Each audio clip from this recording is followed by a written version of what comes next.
Aujourd'hui, je vous propose un livre d'une grande force, Méthode de Marie d'Orsan.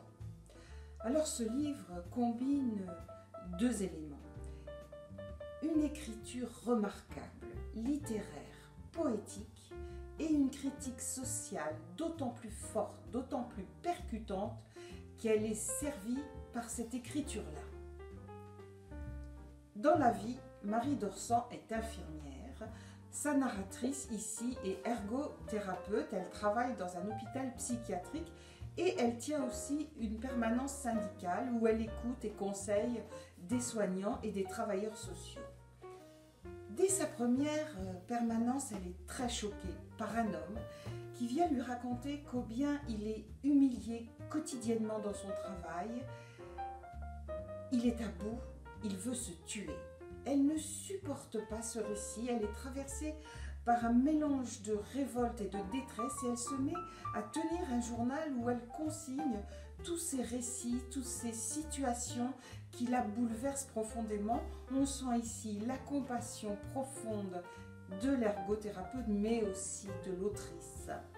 Et elle étend peu à peu son regard au-delà de la situation des soignants, ici qui est très bien décrite d'ailleurs avec des soignants à bout qui n'en peuvent plus, qui sont épuisés par les exigences de rentabilité qui leur empêchent de faire leur travail.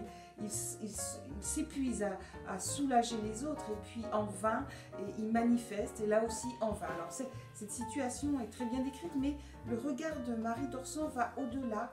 Elle regarde toutes les situations de violence sociale qui existent et qu'on tolère dans notre société.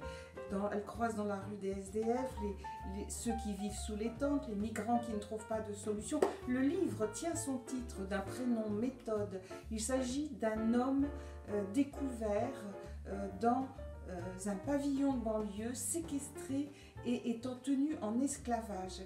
Et en même temps, Marie d'Orsan exprime dans ce livre un amour fou de la vie. Ça s'exprime dans l'évocation d'un ciel, par exemple.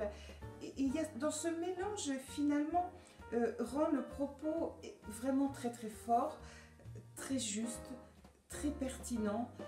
Une émotion surgit bien particulière. Ce livre vous prend à la gorge.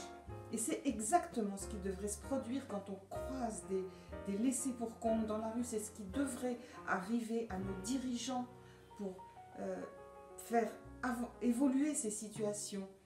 Et c'est cette émotion-là qui devrait surgir. Voilà, c'est très pertinent, c'est très juste, c'est très poétique.